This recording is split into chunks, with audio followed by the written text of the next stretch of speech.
로마라고 하면 이 장군들이 투구에다가 붉은 그런 깃털을 꽂고 망토를 두르고 말을 타고 가는 이런 멋진 모습들, 또 군인들은 창과 방패를 가지고 북소리에 발을 맞추어서 씩씩하게 걸어가는 이런 멋진 모습을 우리는 로마 군인들을 통하여 생각을 하게 됩니다. 사실 로마라고 하는 나라는 굉장히 위대한 나라였습니다. 지금도 로마 도시에 가면은 로마시 전체가 이 박물관이라고 말할 정도로 많은 유적들이 남아있고, 땅 속에는 더 많은 유적들이 남아있다고 합니다. 원형 경기장, 로마의 상징이 되다시피 한 이 원형 경기장 아주 유명하고, 또 아피아 가도, 돌이 깔려있는 이 아피아 가도는 아주 오래된, 몇천 년 된 도로입니다.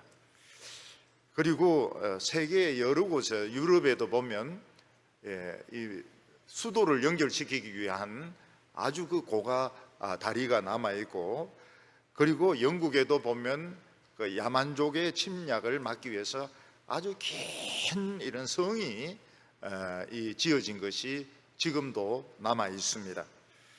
로마는 정말 위대한 그런 나라였습니다. 그런데 그리스도인들의 눈에 비친 로마는 그렇게 아름다운 모습이 아니었습니다. 로마 군인들은 예수님을 십자가에 못을 박고 그 예수님의 옷을 찢어가지고 나누어 가졌습니다. 또 로마라고 하면 네로가 그 로마시가 불탔을 때 기독교인들이 로마를 불질렀다, 이렇게 해서 남자와 여자들, 어린아이들, 노인들 할 것 없이 한 1000명 정도 넘는 사람들을 원형 경기장에 몰고 와서 사자인데 물려 죽게 하고, 십자가에 못 박혀 죽게 하고, 또 몸에 기름을 붓고 나무를 밑에 두어 가지고 길거리마다 불을 붙여 가지고 가로등으로 사용하는 아주 그 끔찍한 이런 로마를 생각하게 됩니다. 역사학자들은 로마는 우리 인간이 생각할 수 있는 가장 합리적이고 이상적인 나라였다고 생각합니다. 로마는 그 아프리카 북쪽에 있는 이 카르타고라고 하는 나라와 전쟁을 해가지고 이김으로써 지중해를 차지하고 세계적인 국가가 되게 됩니다. 근데 이 로마는 개인적인 이런 복수보다는 합리적으로 모든 것을 처리를 했습니다. 카르타고는 로마하고 전쟁해서 졌을 때에 그 장군을 어떻게 했는가 하면 말뚝에 이렇게 두 손을 묶고 망치를 가지고 무릎을 깹니다. 무릎부터 먼저 부숴 놓고 사람들이 창으로 가슴을 찔러서 죽였습니다. 전쟁에 졌기 때문에 패전의 책임을 지우는 것입니다. 그런데 로마는 전쟁에 진 장군들을 처벌을 하지 않았습니다. 오히려 다음 전쟁에 또 싸우도록 했습니다. 왜냐하면 로마는 명예를 굉장히 중요하게 생각하기 때문에 이 사람이 패전했다는 사실 자체로 충분히 고통을 받았다, 그렇게 생각하기 때문에 그 사람을 죽이거나 망치로 무릎을 부수거나 이렇게 하지 않고 다음 전쟁에 또 나가게 해서 나라를 위해서 봉사할 수 있는 기회를 주었던 것입니다. 로마는 다른 나라의 기술이나 문화를 받아들이는데 굉장히 적극적이었습니다. 그래서 북쪽에 있는 그 에투르리아라고 하는 그 부족들로부터 기계 문명이나 이런 기술 같은 것, 이런 걸 적극적으로 받아들이고, 또 문화도 그리스에서 모든 것을 로마식으로 이름만 바꾸어 가지고 다 받아들였습니다. 그리스의 신화도 다 받아들였습니다. 그래서 어떤 역사가는 말하기를 우리 인류의 역사는 로마라는 호수로 흘러 들어가고 로마라는 호수로부터 또 흘러나온다, 이렇게 말할 정도로 로마는 아주 거대한 나라였고 문명의 호수였던 것입니다. 로마는 처음으로 이 지중해를 자신들의 호수처럼, 내해라고 그럽니다. 호수처럼 만드는 그런 아프리카, 유럽, 아시아 이 전체를 지배하는 이런 강대국이 되었습니다. 근데 이 로마는 나름대로 많은 문제를 가지고 있었습니다. 로마는 도덕적으로 굉장히 부패하고 타락하고 광기를 가진 이런 나라였습니다. 그렇지만 사람들은 로마를 굉장히 부러워했고 로마 시민으로 태어나고 로마 시민이 되고 로마 황제가 되는 것을 최고로 생각했습니다. 근데 사도 바울은 결코 그렇지 않다고 말씀하고 있습니다. 오늘 첫 번째로 보면 로마가 빠진 그 질병이 무엇이냐 하는 것을 성경은 말씀하고 있습니다. 이 당시 로마에는 전 세계에서 전쟁에 진 사람들이 노예로 붙들려 와가지고 아주 그 노예들이 굉장히 북적거리고 있었습니다. 그리고 중국으로부터 비단이라든지 아라비아의 모든 이런 사치품 같은 것들이 로마에 와 있었습니다. 이 당시 사람들이 제일 부러운 것이 있었다면 로마의 자유인이 되는 것이었습니다. 로마인의 자녀로 태어나는 것이 최고로 부러운 것이었습니다. 그럼에도 불구하고 로마는 두 가지 아주 심각한 문제가 있었습니다. 물론 나중에 북쪽에 있는 게르만족이 이제 침략하는 것이 아주 문제였지만 사도 바울은 그 이전에 로마인들은 성적으로 굉장히 타락한 사람이다 하는 사실을 지적을 하고 있습니다. 로마인들은 성적으로 굉장히 문란한 사람들이었습니다.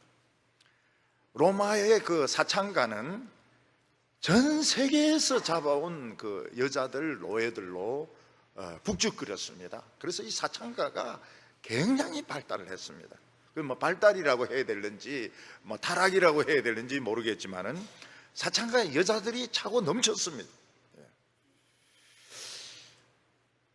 그래서 거기서 그 남자들이 엄란한 짓을 엄청나게 했습니다. 그리고 아예 그냥 데리고 갔습니다. 어린 청소년들을 사창가로 그냥 데리고 갔습니다. 통과 의뢰같이 사창가로 데리고 가가지고 거기서 경험을 하게 했습니다. 또 부자들은 다른 그 사람들의 그 부인들을 아무렇게나 그냥 관계를 맺었습니다. 전투에 나가면 몇 년 동안 돌아오지 않으니까 다른 부인들을 그냥 아무렇게나 그런 관계 맺는 것을 그냥 아무렇게나 생각을 했습니다. 그리고 남자들은 거의 그 동성애의 경험을 가지고 있었고 동성애자였습니다. 왜냐하면 아이들을 누가 키우는가 하면 노예들이 키웠습니다. 부인들은 그냥 놀러 남의 집에 가서 수다나 떨고 뭐 술이나 마시고 남자들하고 막 히히닥거리고, 남자들은 이제 군대 전쟁하러 가면 못하지만은 근데 그 자녀들을 키우지를 않았습니다. 자녀들을 엄마가 키우지를 않았습니다. 전부 노예들이 키우니까 노예들이 뭐부터 가르쳐 주는가 하면 동성애부터 가르쳐 주는 것입니다. 그리고 이 남자들이 한 어릴 때 정도, 청소년 되면 다 그 형아들이라고 해야 될까요? 청년들로부터 강간을 다 당했습니다. 그래서 이 동성애가 로마에서는 그냥 만연되어 있었습니다. 우리나라는 이 동성애의 역사가 요즘 영화 보니까 뭐 옛날에도 왕의 남자가 있었다 뭐 이런 식으로 이야기하지만 그거는 좀 믿기가 어렵고요. 우리나라는 이 동성애의 역사가 깊지가 않습니다. 근데 이 서구에서는 동성애 역사가 굉장히 깊습니다. 로마 시대 때 그리스 시대까지 올라갑니다. 그리스의 최고의 그 문인은 호모 아닙니까? 그 호모의 일리어들을 보면은 그 아켈라우스가 사랑했던 그 남자가 있습니다. 그러니까 이 아켈라우스도 동성애자인 것입니다. 그리고 줄리어스 시저도 이 청소년 시절에 강간을 당합니다. 다른 남자로부터 강간을 당합니다. 그리고 그 당시 이 거리에서 하는 연극들, 그리고 벽에 그린 그림들 이런 거 보면은 굉장히 그 문란한 것들입니다. 말로 표현할 수 없을 정도로 그래 문란한 연극을 길거리에서 합니다. 길거리에서 이렇게 단을 만들어 놓고 하는데 사람들 막 웃고 아주 그 재미있어 하고, 그리고 그걸 또 벽에다가 굉장히 많이 그 그림을 그립니다. 남자 성기 같은 이런 것들을 많이 그려놓고 그런 문란한 짓을 했던 것입니다. 그래서 그 광대들은 그런 연기를 하면서 사람을 웃기고 돈을 받았습니다. 사도 바울은 로마가 겉으로 보기에는 세계 최강대국이고 아주 합리적인 이런 나라지만은 실제로 안에 들어가 보면 성적으로 완전히 썩은 나라고 썩은 도시다, 성적으로 엄청나게 타락한 도시다 하는 것을 이 로마서에서도 이야기를 하고 있습니다. 또 하나의 로마의 문제는 무언가 하면 이 광기였습니다. 사람들이 그냥 광기에 미치는 것입니다. 로마 황제들도 보면 거의가 이 광기에 미치게 됩니다. 왜냐하면 한 개인이, 지금 우리나라 대통령도 그렇고 미국 대통령도 그렇고 다 마찬가지입니다. 정상이 아니에요. 이게 한 개인에게 엄청난 권력과 재물과 어떤 그런 권한이 주어지게 되니까 이걸 감당을 못하는 것입니다. 그래서 미쳐버려요. 미쳐버려가지고 아주 그 사람을 죽이는 것을 예사로 생각하고 그러니까 로마 시민들도 이 광기를 가지고 있는 것입니다. 그러니까 사람이라고 하는 것은 적당한 돈을 가지고 적당한 권한을 가지고 이렇게 살아야지, 한 개인이 너무 큰 권한을 가지고 너무 많은 돈을 가지고 너무 많은 그런 이런 영역을 다스리니까 감당이 안 되는 것입니다.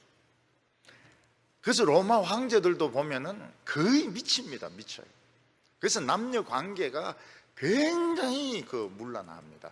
문란하고, 그 다음에는 그 원로원 그런 사람들도 그냥 쉽게 죽입니다. 자기 마음에 안 든다 해가지고 죽이고, 또 로마 시민들도 보면은 그 원형 경기장에서 사람들이 검투사해가 죽이는 것에 막 환호를 지르고 막 박수를 치고 막 그렇게 좋아합니다. 그 경기를 안 해주면은 반란이 일어나요. 로마 황제는 로마 시민들에게는 밀을 무료로 나누어 줬습니다. 아프리카 애굽에서 밀이 오면 그걸 무료로 나누어 줘. 주로 시칠리아하고 애굽이 밀을 공급하는 곳인데, 그 밀을 공짜로 먹는데도 이 사람들 만족 못합니다.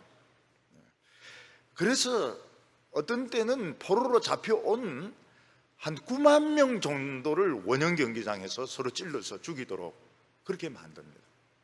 그리고 기독교인들도 불살라 죽이고 사자인데 물려 죽이고 십자가에 못 박혀 죽일 때 굉장히 그 좋아하면서 그 환호성을 지릅니다. 그래서 이 로마는 광기가 문제였습니다. 광기가.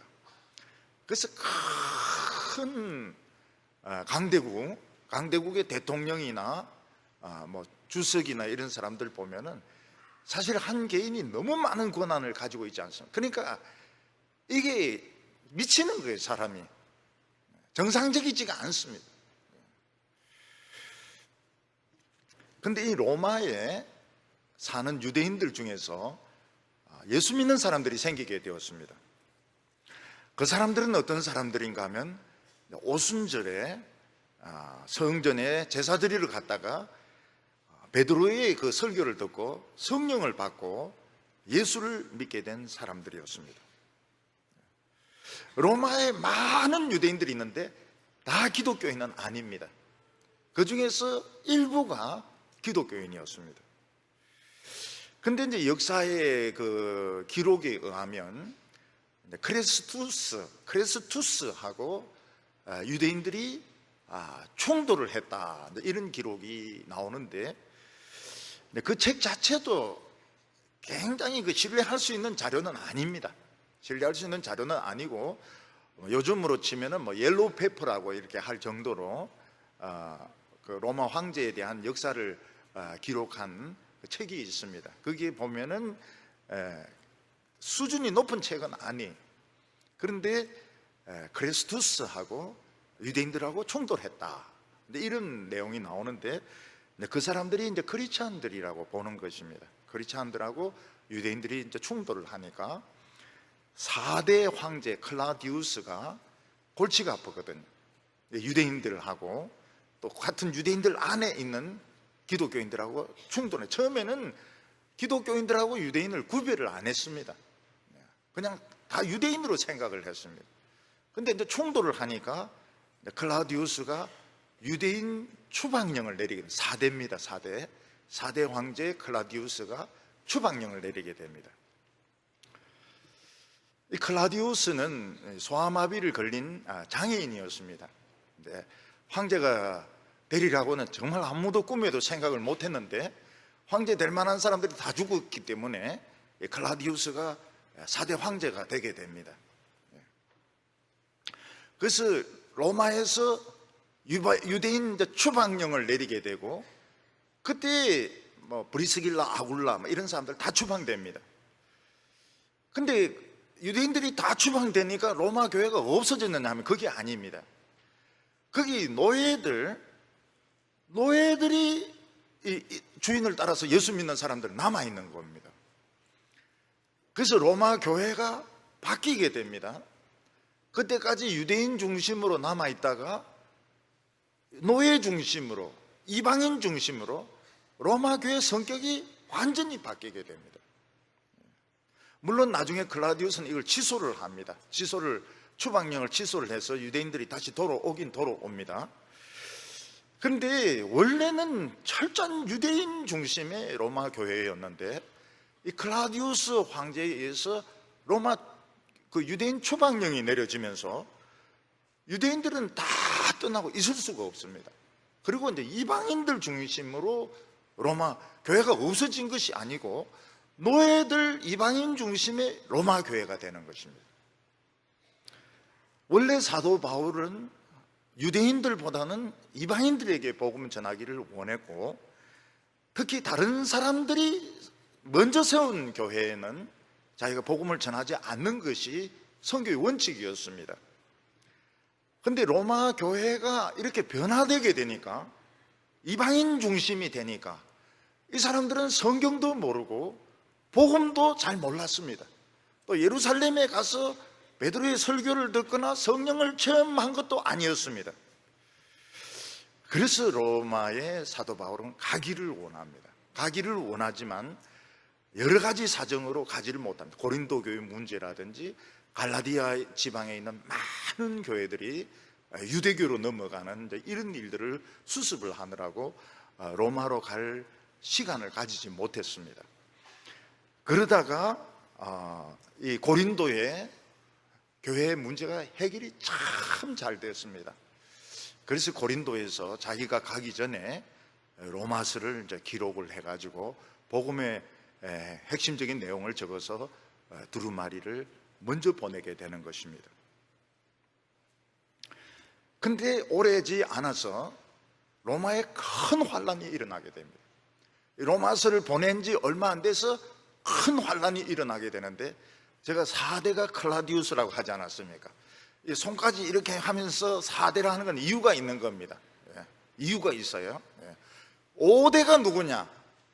네로입니다. 네로입니다. 그래서 사자를 이야기하는 겁니다. 5 하면 네로가 황제가 되는 것입니다. 네로는 처음부터 나쁜 악한 왕은 아니었습니다. 하얀 고양이 네로, 검은 고양이입니까? 네로. 그런 식으로 처음에는 정치를 좀 잘했어요. 근데 얼마 가지 않아서 결국 이 광기에 사로잡히게 됩니다. 왜냐하면 너무 권력이 큰 겁니다. 너무 권력이 크고 자기가 행사할 수 있는 권한이 너무 많고 너무 돈도 많고 너무 나라도 크고 이러니까 이 광기에 사로잡히게 됩니다. 그래서 이 네로는 뭐 어떤 식으로 변신을 하는가 하면 가수가 됩니다. 가수가 돼가지고 온몸을 황금색으로 칠하고 노래를 부릅니다. 노래를 썩 잘 불렀던 건 아닌 것 같아요. 근데 본인은 그렇게 생각 안 합니다. 본인은 세계 최고에서 최고로 노래 잘 부른다고 생각합니다. 그래서 올림픽에도 참전을 합니다. 옛날 올림픽에는 노래도 있었거든요. 마차경기, 권투 이런 것도 있었지만 노래도 있었습니다. 거기서 1등을 차지합니다. 요즘 같은 금메달은 아니고 1등을 차지하게 됩니다. 왜냐하면 1등을 안 줄 수가 없습니다. 1등을 안 줬다가는 그냥 쑥대밭이 되기 때문에 네로는 올림픽에서 1등을 하게 됩니다. 노래 부분에 1등이 되게 됩니다. 그래서 그 불렀던 노래를 로마에 와서 또 부릅니다. 너무 자기가 잘 불렀기 때문에 또 부릅니다. 근데 이 광기가 이제 점점 심해지게 돼서 자기 그 어머니를 살해하고 누이 동생도 죽입니다. 근데 어머니를 죽이는 게 굉장히 참 재미있습니다. 어머니는 오직 네로를 황제 만드는데 아우구스타라 해가지고 굉장히 머리가 비상한 여자입니다. 그래서 무슨 일이 있어도 자기 아들을 황제로 만들려고 별의별 방법을 다 씁니다. 그래서 그 클라디우스 때 그 귀향을 받습니다. 다른 사람을 죽이고 이랬다 해가지고 귀향을 합니다. 근데 그 귀향 간 그 섬에서 네로의 어머니죠, 수영을 막 배웁니다. 어느 정도 실력이 되는가 하면 선수 실력, 요즘 선수 실력 박태환 정도로 수영을 잘하는 겁니다. 이걸 이제 네로가 몰랐던 거예요. 네로는 자기 어머니를 의심을 해가지고 어머니가 탄 배를 구멍을 내가지고 침몰을 시킵니다. 근데 어머니가 뭡니까? 수영 선수 아닙니까? 자유형, 버터플라이 막 해가지고 육지로 나와요. 헤엄쳐가지고. 그래 자기 집에 가자마자 자기 아들인데 연락을 합니다. 내가 죽을 뻔했다고. 그러니까 네로가 깜짝 놀라는 거예요. 지금 죽어 있어야 되는 어머니가 지금 지금 누군가가 자기도 아들인 줄 모르는 거예요. 누군가가 자기를 죽이려고 한다. 그러니까 어머니 제가 사람 보내겠습니다. 그게 암살자를 보내는 거예요. 그러니까 그 네로의 어머니가 무슨 이야기를 합니까? 그래, 내가 젖을 내 가슴에 칼을 찔러라 이래가지고 그 암살자가 가슴에 이제 칼을 찔러가지고 이 독한 여자가 죽습니다. 근데 이때 그 로마 자체가 굉장히 그 낙후되고 재개발 도시였습니다. 따닥따닥 붙어 있고 정말 이 집에서 하는 소리가 옆에 다 들릴 정도로 굉장히 취약했습니다. 그런 재개발이 필요한 그런 상태는 맞습니다. 그리고 화재도 충분히 날만해요. 그런데 화재가 나면서 강풍이 불게 되는데 로마의 4분의 3 정도가 타게 됩니다. 그런데 안 탄 4분의 1 정도의 이제 기독교인들이 거기 사는 겁니다. 유대인들이 사는 곳입니다. 그거는 안 탔어요. 그러니까 사람들이 뭐라고 이야기하는가 하면 네로가 막 로마가 불탈 때 노래를 불렀다, 또 일부러 불을 질렀다, 이런 이제 소문이, 광기니까요. 로마 사람들은 광기에 있으니까 그 네로에 대해서 이제 안 그래도 이 네로가 미친놈이다 이래가지고 전부 싫어하는데, 이제 불까지 4분의 3 정도가 타니까 네로에게 막 초점이 맞춰지는 겁니다. 그 네로가 이래가지고는 안 되겠다 싶어서 기독교인들이 불질렀다. 그러면서 이제 기독교인들을 한 1000명 이상 그 불 안 탄 지역에 있는 기독교인들을 잡아와가지고 거기서 사자밥이 되게 하고 십자가에 못 박고, 그리고 불을 태워서 죽였던 것입니다. 그때 이제 그 두목을, 주도자를 베드로로 지정을 하고 또 바울을 지정을 하고, 이래서 베드로도 거꾸로 십자가에 못 박혀서 처형을 시키고, 그 바울은 로마 시민이기 때문에 십자가 처형을 못합니다. 그래서 목을 쳐가지고 죽이는 것으로 이렇게 나타나고 있습니다. 그러니까 사도 바울이 로마서를 쓴 배경은 무엇인가 하면 클라우디우스의 추방령과 그리고 네로의 대학살, 요 사이에 있는 것입니다. 요 사이에 지금 이 편지가 주어지게 됩니다. 요거를 잘 기억을 하는 것이 좋습니다. 근데 사도 바울은 고린도의 편지를 쓰면서 무슨 편지를 씁니까? 환란이 곧 올 것 같다. 그래서 처녀들은 결혼하지 마라. 처녀들은 결혼 안 하는 것이 좋겠다. 독신자들은 그냥 사는 것이 좋겠다. 왜냐하면 큰 환란이 올 것 같다. 그렇게 편지를 쓰는데 이 환란이 고린도보다는 로마로 먼저 오게 되는 것입니다. 로마로. 이게 참 아이러니입니다. 고린도 전서에서 큰 환란이 올 것 같으니까 뭐 그냥 결혼하지 말고 재혼하지 말고 그냥 살아라 이러는데, 고린도보다는 로마에 이 환란이 막 일어나면서 많은 사람들이 죽게 됩니다. 거기 좀 아이러니예요. 그 고린도에 환란이 일어난다고 했는데 왜 고린도는 먼저 한 100년 전에 있었거든요. 100년 전에 전쟁을 했거든요. 근데 이 로마에 이게 일어나게 됩니다. 그리고 불똥이 어디로 튑니까? 예루살렘으로 뛰게 됩니다. 그리고 이 네로는 결국 이제 내란이 일어나게 되면서, 사람들이 이제 폭동이 일어나게 되면서 도망을 칩니다. 자기 종의 집으로 도망을 치게 되는데, 거기서 이제 칼을 찔러 가지고 자살을 하게 됩니다. 그리고 나서 로마는 어떻게 됩니까? 1년에 황제 4명이 바뀝니다. 대환란, 대내란이 일어나게 됩니다. 죽이고 또 죽이고 또 죽이고 또 죽이고, 로마 안에 정말 피가 마를 날이 없을 정도로 1년에 4명의 황제가 바뀔 정도, 네로 이후에 그렇게 그 내란이 일어나게 되고 사람들을 그렇게 무더기로 죽이게 됩니다. 광기죠. 그러다가 이걸 진압한 사람이 누군가 하면 예루살렘을 정복하려고 갔던 베스파니우스라는 사람이 돌아와 가지고 이걸 평정을 하게 됩니다. 그래서 로마가 안정이 되고, 그 아들 디도, 타이투스는 예루살렘 사람들 110만 명을 또 죽여버립니다. 그러니까 이 로마의 네로가 일으켰던 이 그 기독교인에 대한 압제는 로마가 거의 폭삭망할 정도로 그 내란이 일어나게 되고, 이것은 예루살렘으로 이제 불똥이 튀게 됩니다.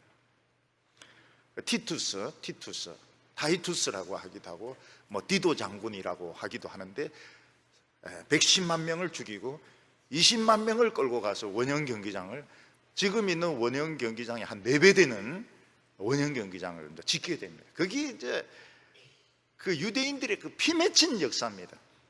그래서 사람들이 이제 난주 돌도 막 빼가기도 하고 이래가지고, 지금 있는 이제 원형 경기장은 원래 있던 원형 경기장 한 4분의 1 정도입니다. 목사님 그 꼭 가본 것처럼 이야기하는데요, 말하지 않겠습니다. 간지 안 간지는 말할 필요가 없습니다. 지금은 4분의 1 정도 사이즈라는 것만 알고 있으면 뭐 이야기할 필요는 없어요. 그냥 혼자 알고만 있으면 됩니다. 근데 이 디도 타이투스가 로마에서는 정치를 잘하려고 그래요. 로마에서는 나름대로, 로마에서는 아주 반응이 좋아요. 유대인들은 용서를 안 합니다. 디도스를 110만 명을 죽였기 때문에 용서를 안 합니다. 그렇지만 로마에서는 그 인기가 있었어요. 그래서 이제 계시록을 해석을 하면서, 계시록이 완전히 해석이 되느냐, 저는 그건 좀 불가능하다고 봅니다. 여러 번 해석을 했지만 뭐 뿌리라든지 뭐 머리가 10개라든지 이게 완전한 해석은 어렵습니다. 로마의 역사가 굉장히 복잡해요. 그런데 이 디도가 로마에서는 인기를 끕니다. 그런데 하나님이 이 디도를 좋아 안 하셔요. 그래서 베스피아누스 베스푸스 그 화산이 폭발하면서 폼페이 시가 완전히 묻혀버립니다. 폼페이 화산이 폭발이 일어나게 됩니다. 그 로마시 안에서 또 큰 화재가 또 일어나게 됩니다. 그리고 전염병이 돌게 됩니다. 그 전염병 때문에 이 디도가 죽습니다. 타이투스가 전염병에 걸려가지고 죽습니다. 그리고 그 동생 도미티아누스, 이 미친놈입니다. 도미티아누스가 황제가 되는데 티투스가 아들이 없어요. 도미티아누스가, 그러니까 네 명이 죽이고 죽고 이러다가 베스파니우스가 되고 디도가 되고 동생 도미티아누스가 되는데, 이 도미티아누스가 이 또 미친놈입니다. 그래서 자기를 신이라고 부르게 하고, 자기에게 분향을 하게 하고, 자기에게 분향하지 않는 사람들은 감옥에서 고문하고 죽입니다.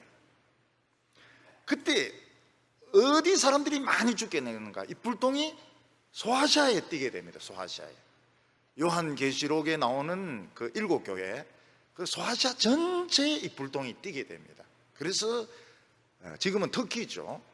거기서 기독교인들이 최고 많았거든요. 로마에서는 한 1000명 정도 죽는데, 이 터키에서는 말할 수 없을 정도로 기독교인들이 많았어요. 그럼 굉장히 많은 사람들이 죽기도 하고 산으로 도망을 치기도 하고, 어떤 사람들은 그냥 분향하고 그냥 살기도 하고. 근데 불똥이 터키로 뛰는 겁니다. 터키 소아시아에. 근데 이때 진짜 잘 살았던 데가 어딘가 하면 로마고 터키고 아라비아입니다. 아라비아. 그 아라비아 안에 아라비아 숫자, 우리 지금 쓰는 게 아라비아 숫자 아닙니까? 아라비아 0부터 10까지 아라비아 제로라는 이 개념을. 그리고 아라비아 사람들 화학이 굉장히 발달했습니다. 연금술. 그리고 그 아리스토텔레스의 그 원전이 아라비아에 있었습니다. 유럽에는 없었는데, 근데 이게 서구로 넘어가면서 르네상스 문의 부흥이 일어나게 되고, 파리 대학이 막 일어나게 되고, 그러니까 그 아랍이라고 하는 데가 그 뒤로 그냥 잠잠해져 버립니다. 근데 그때까지만 해도, 그때까지가 언젠가 하면 파리 대학이 한 1000년 정도 후에까지 이게 대단했습니다. 아라비아가 굉장히 대단했습니다. 그래서 도미티아누스라고 말하지 않아서 미친놈, 그때 누가 그 유배를 가게 되는가 하면 사도 요한이 그 에베소에서 목회를 하다가 유배를 당하게 됩니다. 그래서 밤모섬에 가가지고 참 그 고생을 많이 하고, 거기서 참 이 노인이 돌을 깨고 막 그 추운데, 겨울엔 땔감도 없고 씻을 물도 없는 그 밤모섬에서 굉장히 고생을 하다가 이 요한의 그 계시 묵시를 보게 됩니다. 그게 도미티아누스입니다. 그 도미티아누스가 누구에게 죽는가 하면 부인에게 죽습니다. 부인이 시킨 노예에게 죽는데 노예를 바로 죽였기 때문에, 부인이 이제 크리스찬이거든요. 그래서 이 증거가 없어요. 증거가 없고, 이제 그 뒤로는 이제 군인들이 막 그 로마를 서로 막 그 지배를 하게 됩니다. 저 게르만 그 방벽에 있는 군인들이, 총사령관들이 내려와가지고 군인들이 이제 통치를 하기 시작하는데, 그 도미티아누스 때 요한이 요한계시록을 쓰게 됩니다. 요한은 이미 90세가 넘어가지고 죽으리라고 생각했는데, 예수님이 뭐라고, 넌 다시 모든 언어와 모든 종족에게 말씀을 전하게 될 것이다. 근데 갑자기 이 도미티아누스가 죽는 바람에 요한은 풀려나서 에베소에서 한 2만 명 정도 모인 원형 경기장에서 설교를 하게 됩니다. 형제들아, 서로 사랑하라, 이러면서 설교를 하게 됩니다. 감격적인 그 설교죠. 요한은 에베소로 넘어가면서 마리아를 데리고 갑니다. 예수님의 어머니 마리아를 십자가 위에서 너의 어머니라 이렇게 했기 때문에 마리아를 이제 데리고 가서, 마리아는 에베소에서 죽습니다. 그래서 에베소에 마리아의 무덤이 있습니다. 지금까지 있는지 모르겠어요. 지금까지 있는지는 모르겠어요. 얼마 전까지 있었는데, 지금도 그 마리아의 무덤이 있는지 모르겠어요. 얼마 전에도 안 갔고 지금도 안 갔는데, 틀림없이 마리아의 무덤이 있었는데 지금은 모르겠어요. 어찌 됐는지. 지금은 다 막 훼손도 되고 이래가지고 이런데, 그래서 우리가 그냥 금방 이걸 정리를 금방 할 수 있습니다. 로마의 그 네로, 이 5대 네로가 이제 미치면서 그 다음에 로마시 안에 엄청난 내전이 일어나구나. 예루살렘에 이게 굉장히 먼 일이 아닙니다. 예루살렘이 이제 멸망을 하게 되고, 그리고 디도가 3년 만에 죽습니다. 2년인가요? 2년인가 얼마 왕 안 하고 죽습니다. 그리고 미친놈 도미티아누스가 기독교인들을 막 박해를 하고, 그리고 소아시아에 전반적으로 핍박의 물결이 일어나게 됩니다. 사도 바울이 고린도 교회에 환란이 올 것이다 이렇게 이야기를 했는데, 환란은 로마에 먼저 일어나고 예루살렘에 일어나고 소아시아에 일어날 때는 이제 로마 전체에 이런 황제 숭배가 일어나게 되는 것입니다. 로마서를 보낸 배경은 이 4번 타자 클라우디우스가 유대인 추방령을 내리고, 그 다음에 5대 네로가 핍박하는 그 사이에 로마서가 보내지게 됩니다. 오늘 두 번째는 로마서가 얼마나 위대한 서신인가 하는 것입니다. 원래 사도 바울은 위대한 서신을 쓰려고 로마서를 쓴 것이 아니었습니다. 사도 바울은 조금 전에 말씀드린 것처럼 유대인들보다는 이방인들에게 복음을 전하는 것을 자신의 사명으로 생각했고, 딴 사람이 교회를 세운 곳에는 들어가지 않는 것을, 교인 뺏는 게 되니까 들어가지 않는 것을 원칙으로 삼았습니다. 그런데 유대인 추방령으로 유대인들은 전부 다 떠나고 이방인들이 남았을 때, 노예청들이 남았을 때 완전히 새로운 교회입니다. 새로운 교회고 새로운 선교가 필요하기 때문에 사도 바울은 그들에게 편지를 보내게 되고 로마로 가기를 원하게 됩니다. 근데 로마의 사도 바울이 갔을 때는 이미 유대인들이 들어와 있는 때에서 유대인들을 일부 만납니다. 그래서 믿는 사람도 있고 안 믿는 사람도 있습니다. 고린도 교회 문제, 고린도 교회 불신의 문제, 또 갈라디아 지방에 있는 이 교회들이 유대교화하는 문제, 이거를 해결하느라고 로마에 가지 못하다가 이제 시간을 얻게 되었을 때 로마에 있는 그 자신의 숙소에서 로마서를 저술을 하게 됩니다. 이 로마서를 누가 로마에 가져갔을까요? 여자입니다. 여자. 베베라고 하는 여자 집사가 이 두루마리를 가지고 가게 됩니다.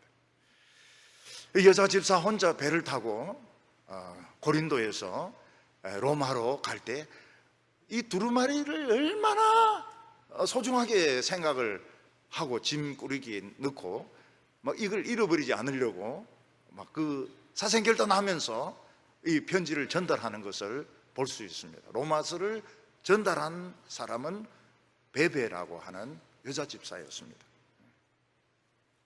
그런데 이 로마서는 보물 중에 보물이었습니다. 불덩어리 중에 불덩어리였습니다. 사도 바울은 이 로마서를 통해서 로마인들은 죄인이다 하는 걸 밝힙니다. 로마인들은 성적으로 썩었다, 광기에 미친 죄인들이라는 걸 밝히고, 유대인들도 죄인이다 하는 것을 이야기합니다. 유대인이나 헬라인이나 로마인이나 다 죄인이라고 말하고 있습니다. 그리고 이 죄가 그 인간 속에 심리적으로 얼마나 무서운 힘을 가지고 있는지, 이 죄라고 하는 것이 인간을 지배하고 있는 아주 강력한 타락한 본성인 것을 로마서가 밝히고 있습니다. 그래서 이 로마서는 인간의 그 심리를 가장 정확하게 설명한 심리학 중의 심리학입니다. 사이콜로지 오브 사이콜로지, 심리학 중의 심리학이라고 말할 수 있습니다. 한때 사람들은 프로이드의 심리학에 매료가 되었습니다. 또 프로이드가 밝혀낸 그 잠재의식이라고 하는 부분은 참 놀라운 면도 있습니다. 근데 지금은 프로이드의 그 이론이 사실이 아니다는 쪽으로 많이 지금 밝혀졌고, 지금 정신과는 프로이드 쪽으로보다는 내과 쪽으로 처음에 약물 치료한다 이럴 때 별로 사람들이 신뢰를 안 했는데 지금 보니까 연구가 굉장히 많이 됐어요. 왜냐하면 사람들이 너무 자살을 많이 하니까 이 의사들이 이래가지고는 안 되겠다. 그래서 이거를 내과 쪽으로 연구를 많이 하니까 프로이드의 이런 이론들이 맞지 않는 부분들이 많고, 또 뭐 도움되는 부분도 있습니다. 상담이나 이런 부분이 도움되는 부분도 있지만은 내과 치료가 굉장히 중요하다. 그래서 이 내과 쪽으로, 그래서 지금 그 물어보면 의사들에게 뜨는 학문이라고 이야기합니다. 뜨는 학문, 정신과가 지금 뜨고 있다. 그 많은 분들은 정신 그 병원에 가면 막 그냥 적기만 하고 말이죠. 잠자는 약만 주고 이런데 그거는 옛날입니다. 옛날이고 워낙 자살을 많이 하니까 지금은 이제 내과적으로 접근할 약도 굉장히 많이 개발이 되었고, 그래서 약도 처음 이렇게 먹으면 잘 안 맞아요.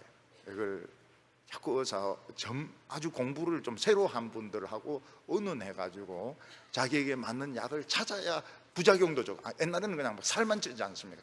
살만 찌고 잠만 자고 막 이렇게 해서 안 죽기는 안 죽어요. 살찌고 잠자니까 죽을 시간이 없어요.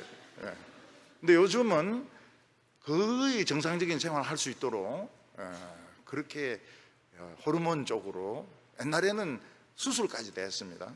신경을 좀 자르기도 하고 이랬는데 그런 것들은 지금은 다 맞지 않다고 보고, 뭐 상담도 필요합니다. 기독교인들은 상담도 필요하기도 합니다. 그렇지만은 내과 쪽으로 지금 접근하고 있는 것이 굉장히 지금 또 자살은 안 해요. 사람들이 자신이 모릅니다. 자신이 지금 우울증이라는 걸 몰라요. 다른 사람들이 다 틀렸다 그렇게 말하는 분들은 지가 틀린 거거든요. 그거는 틀리면, 정치도 마찬가지. 다른 사람들 다 틀리고 내만, 그거는 지가 미친 놈인 거예요. 지가 틀린 거예요. 근데 그 우울증도 그렇습니다. 다 틀렸다는 거예요. 니도 틀리고 너도 틀리고 내만 옳다. 그러면 약을 먹어야 됩니다. 안 그러면은 요즘은 자살이 너무 많으니까요. 자살이 너무 많으니까. 그럼 그 사람 정신이 갔냐? 아닙니다. 멀쩡합니다. 멀쩡해요. 대화도 합니다. 대화도 하고 이러는데 해피하지가 않아요. 행복하지가 않아요. 개 이름은 해피고 고양이는 해피인데 자기는 행복하지가 않아요. 살고 싶지가 않아요. 살아야 될 이유가 없고 비전이 없어요. 그러니까 막 죽어버리는 겁니다. 목매가 죽어버리는 거예요. 이거는 불가항력적인 그런 면이 많습니다. 옛날하고 좀 많이 달라요. 그래서 이 로마서는 참 심리학 중에 심리학이다. 그래서 안심하면 안 됩니다. 안심하면 교인이라고 해서 자살 안 한다 그런 거 없어요. 그런 거 없어요. 그냥 멀쩡했는데 그냥 죽어버려요. 이게 무서운 겁니다. 지금 로마서에서 사도 바울은 로마인들은 죄인이다 그걸 이야기하고 있어요. 근데 로마인은 다 죄인이다 이러면 싫어하니까 모든 인간은 다 죄인이다. 그리고 유대인도 죄인이고 헬라인도 죄인이다 이러면서 하나님의 은혜만이 우리를 살릴 수 있다, 치료할 수 있다 이렇게 이야기를 하고 있습니다. 로마는 인간의 머리로는 생각할 수 있는 최고의 나라였습니다. 줄리어스 시저는 천재였습니다. 줄리어스 시저가 젊었을 때는 별 볼 일 없었습니다. 별 볼 일 없었어요. 우리 한 바울이나 누가 정도 될 때까지만 해도 별 볼 일 없는 청년이었습니다. 청년이었고 한번 노예에게 포로가 되기도 합니다. 노예가 포로 몸값을 엄청나게 매기니까 줄리어스 시저는 더블로 올립니다. 자기가 자기 몸값을 배로 올립니다.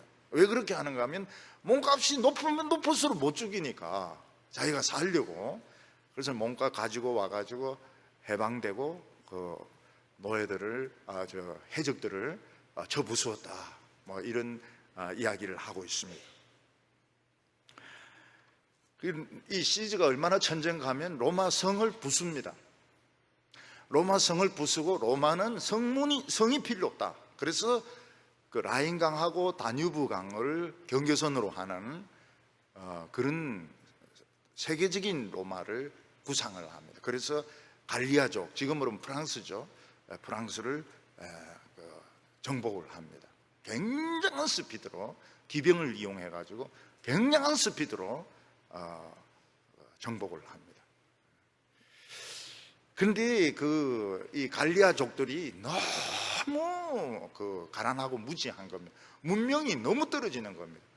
그래서 이 사람들을 문명화시키기 위해서 포도를 심게 합니다. 포도. 그래서 프랑스 포도가 굉장히 유명한데 원래는 이탈리아의 포도였는데 이걸 이제 프랑스에 심어가지고 프랑스 사람들이 이제 포도주를 먹으면서 문명의 맛을 보게 만듭니다.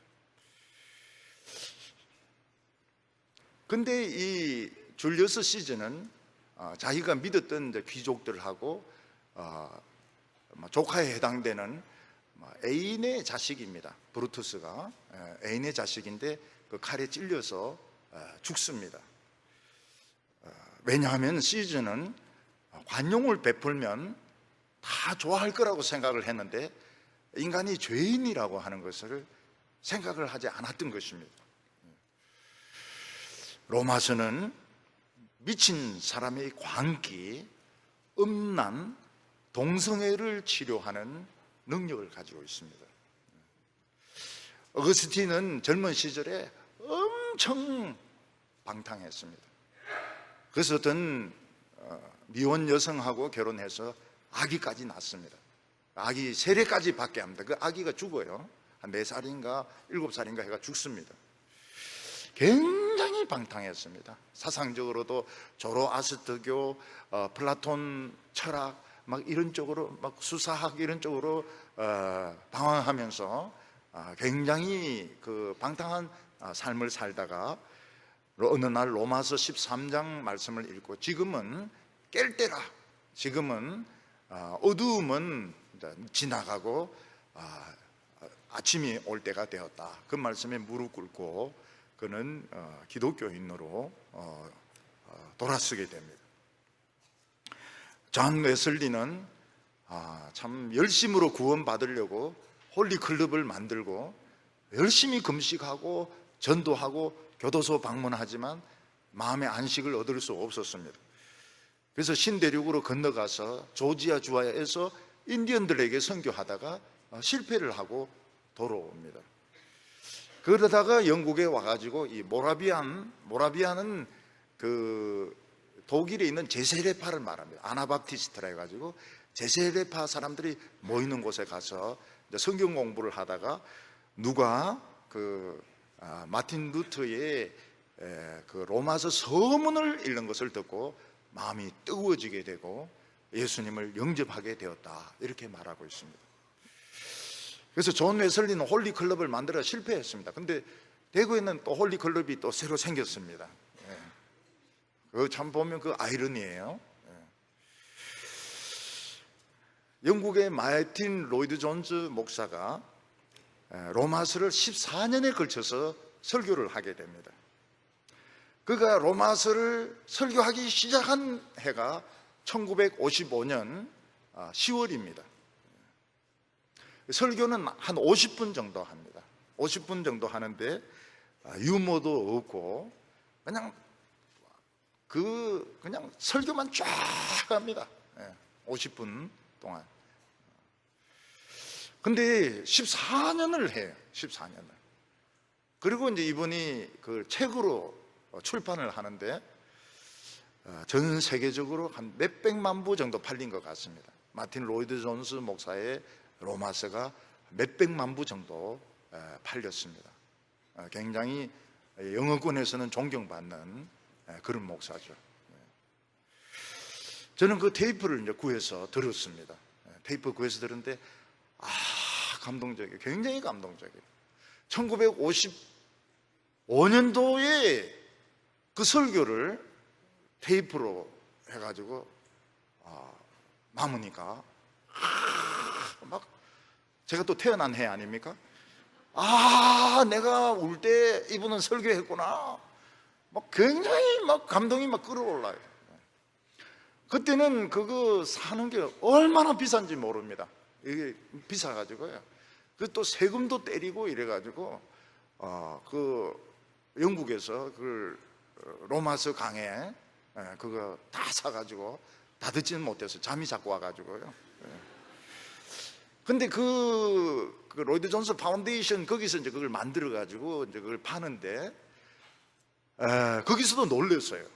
한국에서 이렇게 돈을 써가면서 이 로이드 존스의 설교를 그 노인들이 누군가 하면 그 젊었을 때 그 설교를 듣고 막 은혜 받았던 그 청년들이 노인이 된 겁니다. 노인이 돼가지고 그 사역을 하고 있어요.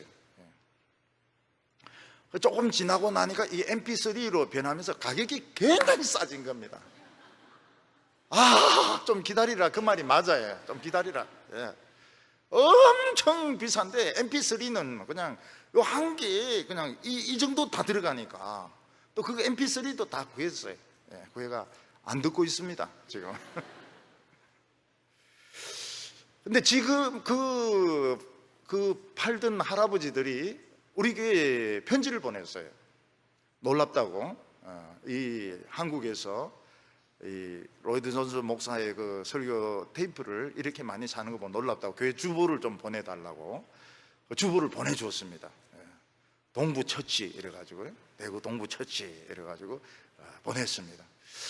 근데 지금은 그 영감들 다 죽었을 것 같아요. 지금은 참 다 죽었을 겁니다. 그리고 지금 무료로 다운 받을 수 있습니다. 좀 기다려야 되는데 무료인데 지금 그때 그거 얼마나 비싸게 주고 산지 몰라요. 돈 엄청 들었어요. 다 듣지도 못했는데. 이스라엘 백성들은 출애굽의 정신을 잃을 때는 항상 부패했습니다. 하나님께서는 이스라엘 백성들 내가 편팔로 너희를 구원했다. 이 편팔 일은 뭡니까? 홍해를 치는 거거든요. 하나님의 오른팔, 예. 왼손으로 이렇게 양념하고 이러면 좀 약하죠. 오른팔 편팔로 아우트 스트레치드, 하나님이 편팔로 딱 치면은 홍해가 갈라지는데, 근데 그걸 못 믿을 때는 이스라엘이 타락하는 것입니다. 오늘 기독교는 십자가 정신을 잃는 순간 타락합니다. 다시 교회가 치유될 수 있는 방법은 막 인위적으로 회복하려고 해서 되는 게 아닙니다. 로마서가 치유를 합니다. 로마서가 이 광기, 인간의 광기, 성적인 타락, 동성애, 영적인 침체, 이거를 치료할 수 있는 것이 로마서입니다. 우리 오전에는 백신을 자기도 맞고 가지고 가라고 했는데 내가 몇 개 가지고 가라는 소리를 안 했어요. 설교 마치고 이렇게 생각해 보니까 백신 몇 개 가지고 가라고 이야기를 안 했어요. 백신 몇 개 가지고 가야 됩니까? 10개. 10개 가져가세요. 만약 이게 치유가 안 되면 어떻게 됩니까? 이게 이제 내란이 일어나는 겁니다. 내란. 끔찍하죠. 그 내란을 자세하게 기록한 역사가가 있습니다. 역사가가 있습니다. 타키투스라 해가지고 그거 읽어보면 진짜 끔찍합니다. 로마시 안에서 얼마나 많은 사람들이 죽고 황제가 죽고 원로원이 죽고 했는지 그 타키투스의 그 역사는 진짜 처참한 역사입니다. 광기 때문에, 음란 때문에. 그리고 결국은 기독교인들도 그 불똥이 튀게 됩니다. 그래서 우리는 이 음란이라고 하는 것이 굉장히 무서운 거구나, 광기라고 하는 것은 참 무서운 것이구나, 이걸 이제 방치를 하게 되면 누구든지 자살을 할 수 있습니다. 누구든지 자살을 할 수가 있어요. 우리나라는 그 동성 애들이 그래 안 많은데 지금 정치인들이 뒤에서 이제 바람 넣고 이래가지고 앞에서 나와서 설치고 이러는데, 외국에는 남자 친절하면 겁납니다. 이거 남자끼리 손잡아도 안 되고 여자끼리 손잡으면 안 되고요. 얼마 전에 우리나라 영부인이 프랑스 그 대통령 부인 손을 잡았는데 딱 털치잖아요. 왜냐하면 그게 나쁜 뜻이거든요. 여자끼리 손잡으면 안 되거든요. 발장을 끼도 안 되고 손잡아도 안 되고. 우리 할매들도 손잡지 마세요. 이제는 이제 세련됐으니까 세상이 지금 이렇구나. 손잡는 게 우리는 친구 아닙니까? 친구고 좋은 뜻인데 아닙니다. 그렇게 안 봐요. 그렇게 안 보고 아주 안 좋게 봅니다. 물론 남자끼리는 손 잘 안 잡죠. 여자들은 손잡고 막 가지 않습니까? 화장실도 같이 가고 이런데 서양에서는 그걸 굉장히 안 좋게 생각해요. 우리 할매들도 이제 세련됐기 때문에 세계적인 추세가 이렇구나 이런 걸 알고 따로 다니시기를 바랍니다. 오늘 여기 마지막으로 새로운 왕이 등장했다고 말하고 있습니다. 로마는 원래가 공화정입니다. 공화정. 로마는 왕이 있었습니다. 초대 왕이 있었는데 굉장히 그 독재를 해요. 독재를 하고 또 어떤 루크레티우스라는 여성을, 아주 정결한 여성을 급탈을 합니다. 그러니까 이 여성이 자기 친정 아버지하고 남편하고 다 불러요. 다 부르고 보는 앞에서 가슴에 칼을 찔러 가지고 자살을 합니다. 자기가 강간을 당했다고 하는 이야기를 하면서. 그래서 막 또 전쟁이 일어나고 이러면서 왕을 세우지를 않습니다. 왕을 안 세우고 그냥 공화정으로. 그래서 마키아벨리도 연구한 것이 공화정 때의 로마입니다. 공화정 때의 로마가 참 이상적이었다 이런데 이상적이지도 않아요. 왜냐하면 귀족하고 평민하고 엄청 싸운 겁니다. 그라쿠스라고는 형제가 이제 개혁을 하는데 평민 편이었대 가지고 두 형제를 다 몇 년 사이지만은 그 집정관을 죽여가지고 그 강에 던집니다. 우리나라도 지금 우파와 좌파가 막 싸우지 않습니까? 우파와 좌파가 막 싸우죠. 그게 로마입니다. 로마 때 귀족하고 평민들이 엄청나게 싸웠습니다. 사람도 죽이고요.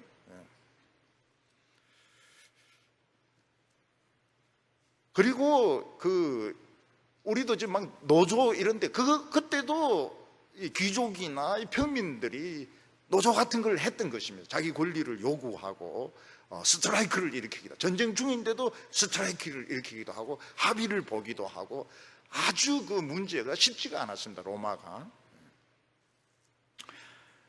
왜 줄리어스 시저 같은 이런 사람을 죽이느냐? 평민 편에 섰기 때문에 귀족들이 죽이는 겁니다. 그리고 그 죽인 귀족을 또 손잡벌 되는 옥타비아누스가 다 죽입니다. 다 죽여요. 근데 이 사람이 옥타비아누스가 아우구스투스입니다. 아우구스투스인데 1대입니다. 1번입니다. 이 사람은 철저하게 로마를 속였습니다. 어떻게 속이는가 하면 나는 황제가 아니라는 거예요. 황제짓 하면서 자기는 황제가 아니라는 겁니다. 자기는 뭐라고 말합니까? 자기는 그냥 1인자에 불과하다는 겁니다. 1인자에 불과하고 자기는 황제가 아니라는 거예요. 황제가 아니라고. 그러면서 교묘하게 반대파는 다 죽입니다. 여기 아우구스투스가 한 겁니다. 1대가 1번이 한 겁니다. 자기는 황제가 아니. 왜냐하면 황제라고 하면 귀족들이 죽일 수 있으니까 자기는 황제가 아니라고 그래요. 그리고 모든 권한을 원로원에 돌려준다고 발표를 합니다. 그리고 안 돌려줘요. 죽을 때까지 안 돌려줍니다. 그리고 국민들은 일부러 쏘아줍니다. 왜 쏘아주는가 하면 이미 로마가 커져가지고 옛날 집정관식으로는 통치가 안 된다는 걸 압니다. 그러니까 거짓말 하는 줄 알면서도 쏘아주는 것입니다. 그래서 이 아우구스투스에게 주어진 별명은 세계 최고의 연기자라는 것입니다. 이 사람이 죽으면서 남긴 유언이 뭔가 하면 내 연기 잘했지? 이러면서 죽습니다. 자기 황제가 아니라는 거예요. 권력을 돌려준다고 그래요. 안 돌려줘요. 황제 아니라 하지만 황제입니다. 1인자입니다.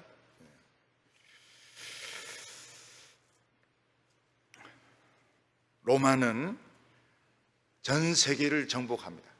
그 줄리어스 시저가 갈리아를 정복, 그 앞에 아프리카에 있는 카르타고와의 거기서 한니발이라는 사람 나옵니다. 무슨 발?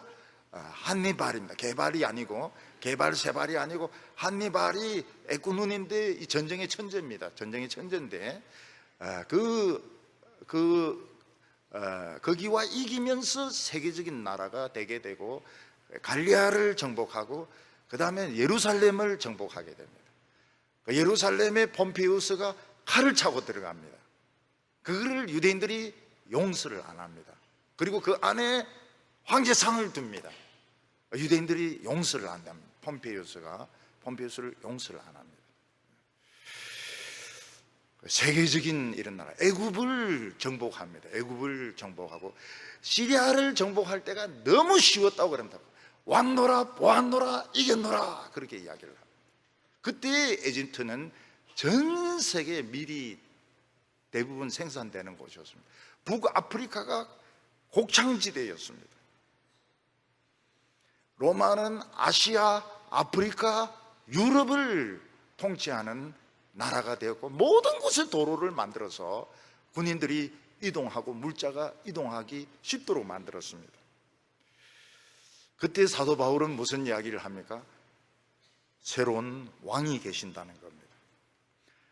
그는 아시아나 아프리카나 유럽을 무력으로 정복한 왕이 아니라 사망을 정복하고 죄를 정복하고 광기를 정복한 왕이시라고 말을 하고 있습니다.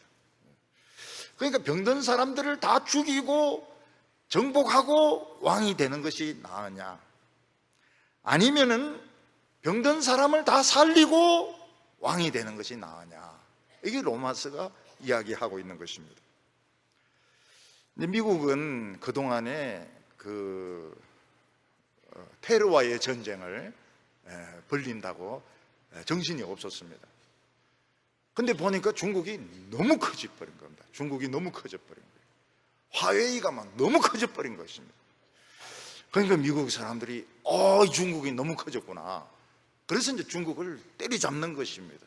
중국을 때리잡는 거예요. 미국이 판단 미스였다. 미국같이 큰 나라가 이 테러와의 싸움을 할 것이 아니고 이 세계적인 패권을 가지고 싸워야 된다. 이래서 이제 중국을 막 때리잡는 겁니다.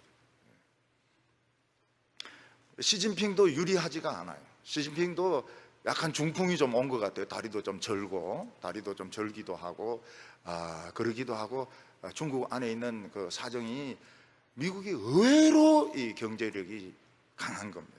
경제력이 비교가 안 되는. 북한은 거의 망하기 직전입니다. 핵무기 말고는 없어요.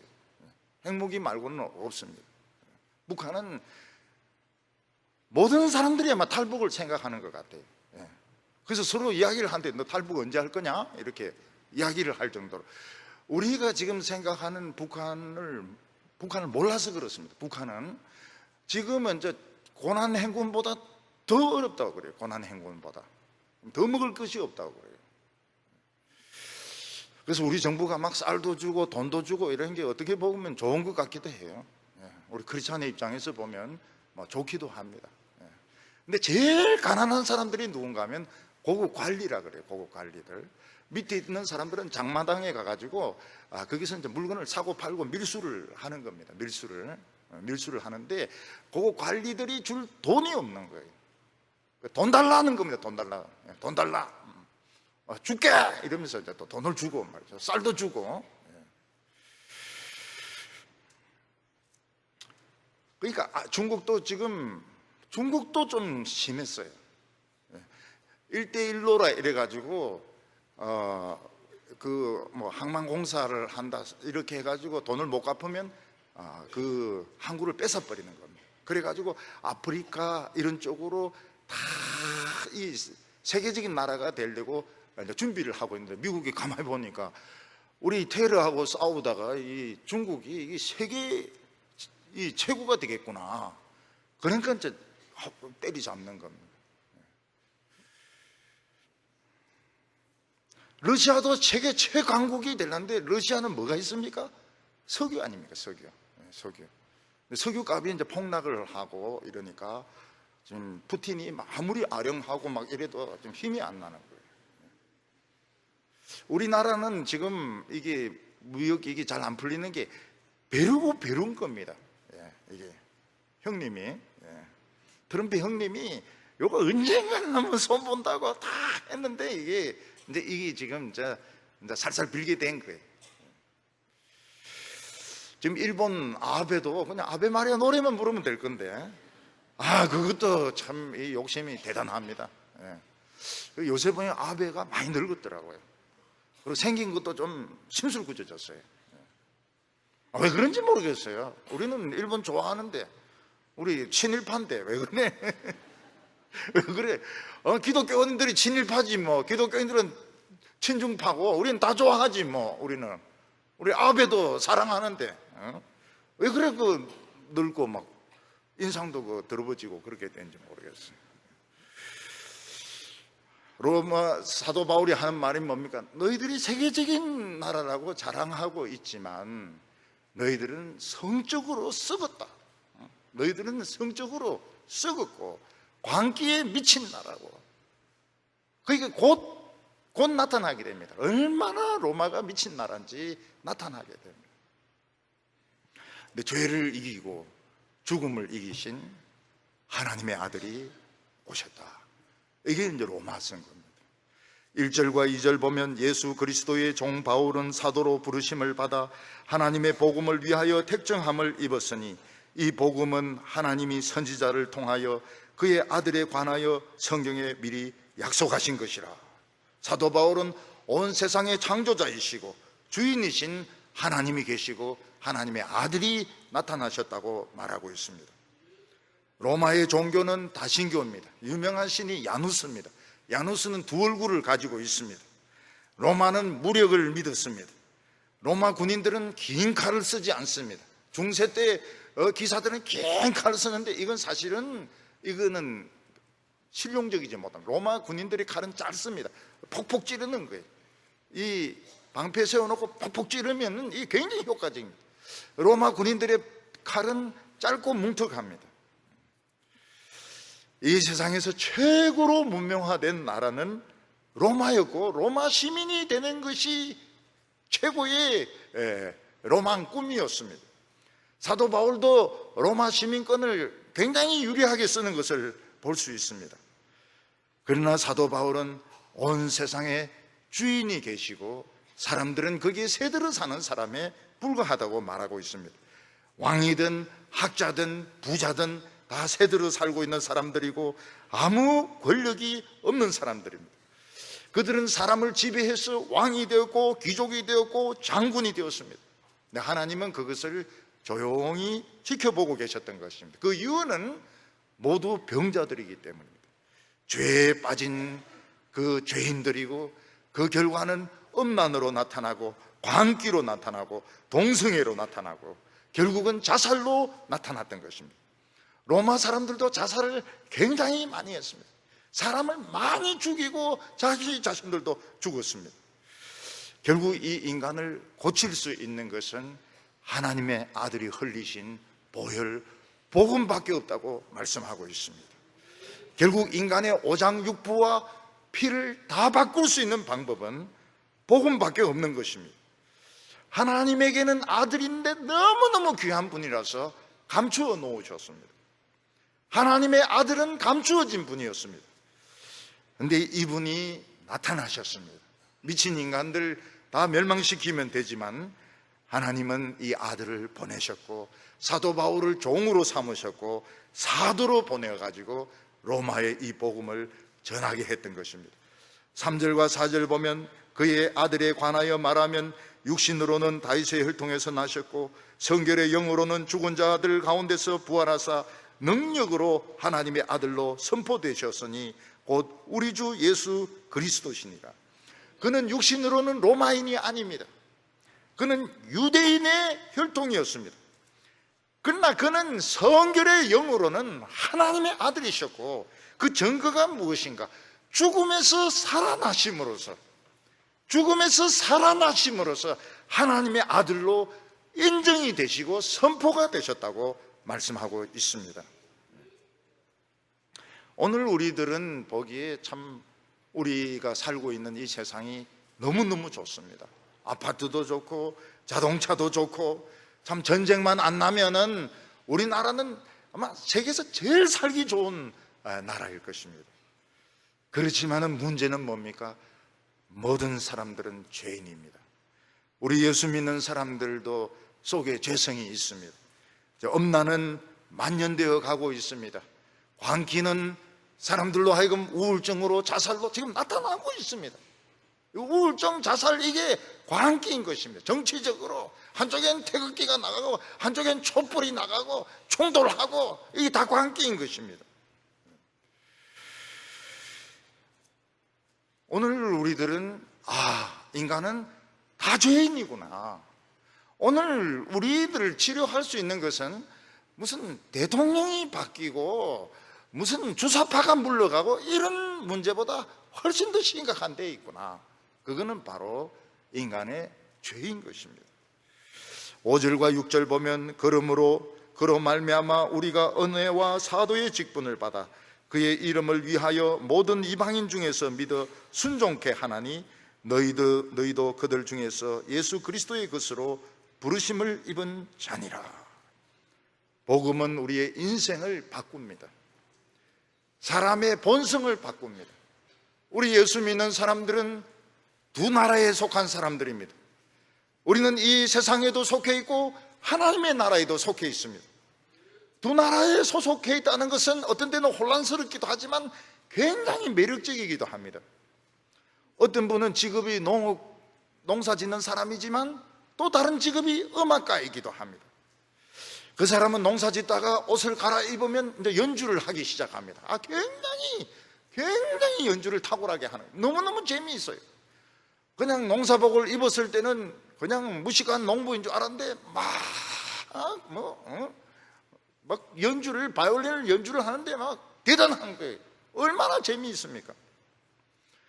어떤 사람은 장사를 하는데 그 사람은 또 요리사인 것입니다.